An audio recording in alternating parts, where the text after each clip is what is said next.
If you leave your savings sitting in cash or standard bank deposits, that money slowly loses its purchasing power year after year. Inflation quietly eats away at its value, meaning the exact same rupees buy you less in the future than they do today. The common alternative is diving straight into the stock market.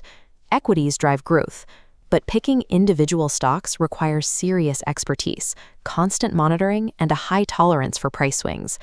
This chart outlines the core financial trade-off. Bottom left, fixed deposits, highly secure, low returns. Top right, direct stocks, high returns, intense risk. Mutual funds fill the gap in the middle. They let you participate in market growth without becoming a full-time trader. These funds serve as a bridge between safety and growth. But entering this market without understanding the internal mechanics and trade-offs can lead to expensive mistakes. At its core, a mutual fund is a pool of money collected from many investors. That collective pool is then managed by an asset management company, which employs professionals to invest the cash into bonds, stocks, or other assets on your behalf. The total size of that pool is called AUM, or Assets Under Management. A fund managing thousands of crores in AUM generally indicates a level of scale and stability because thousands of people already trust it with their capital.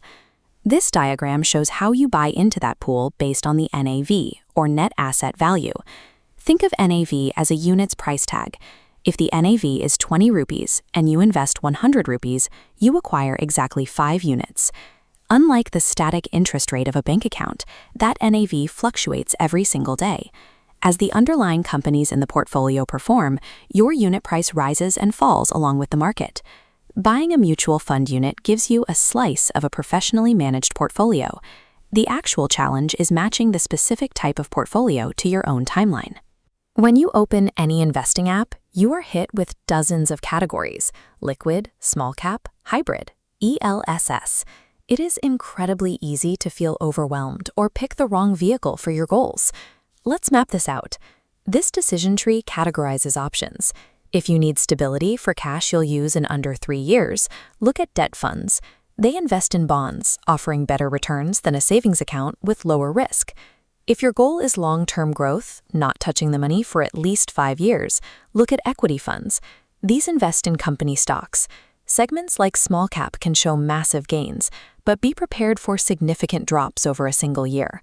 For those who want a balanced approach, hybrid funds mix both debt and equity into one package, providing exposure to both safety and growth. Finally, if your primary goal is immediate tax relief, you look at ELSS, equity-linked saving schemes. ELSS allows you to claim up to a 1.5 lakh rupee deduction on your income tax under Section 80C. The trade-off is that every rupee you put in is strictly locked away for a minimum of 3 years. The right choice isn't about finding the highest performing fund overall, but about aligning the asset class with your specific risk tolerance and when you actually need the cash. Once you know the category you want, you face a critical structural choice: buying a regular fund versus a direct fund. Regular funds are what traditional banks and brokers sell. They offer convenience, but you pay for that through an ongoing commission that comes straight out of your returns every year. Direct funds eliminate the middleman. You buy straight from the asset management company via modern platforms. Notice the expense ratio, the annual fee for running the fund. A regular fund charges 1.5%, while the identical direct fund charges 0.1%. This chart displays how that fee impacts your wealth over time. A 1.4% difference sounds small, but over a 20-year horizon, that fee eats away at a significant portion of your compound interest. Before you buy any fund, run it through this 5-point checklist. Verify the AMC, check the AUM size for stability, confirm the expense ratio is as low as possible, understand the taxes, and check the exit load. An exit load is a penalty fee.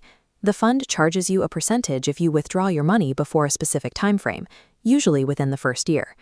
Paying a broker for convenience might feel easier today, but you sacrifice a portion of your long-term wealth to the drag of those recurring fees. The final trade-off you have to consider happens when you decide to sell. The government taxes your profits, and the rate depends on your holding period. This timeline breaks down the tax structure. If you sell an equity fund before holding it for a full year, you trigger short-term capital gains tax.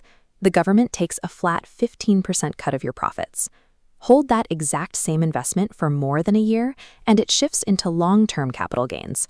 Your tax rate drops to 10%, and the first 1 lakh rupees of your profit every year is tax-free. Debt funds follow a different set of rules. For those, any gains you make are typically added to your standard income and taxed according to your personal income tax slab.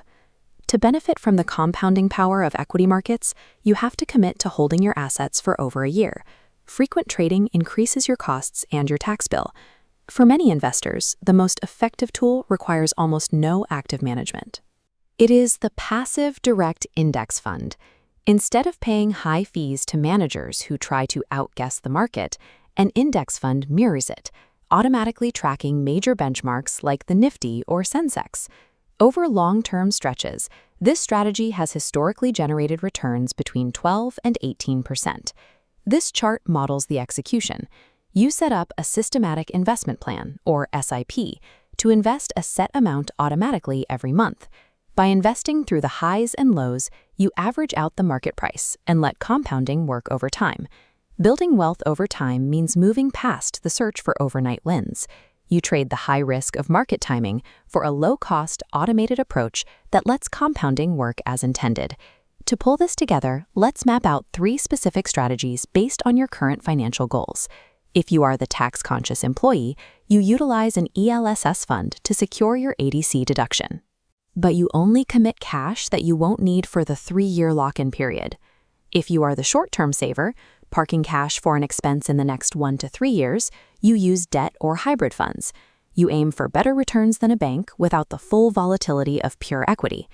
And if you are the long-term optimizer, building wealth for a decade or more, you set up an automated SIP into a direct index fund. You keep your costs low, and you wait. Successful investing doesn't require you to master financial jargon or chase every trend. It requires you to identify your timeline, acknowledge your risk tolerance, and pick the specific fund type designed to solve for those constraints.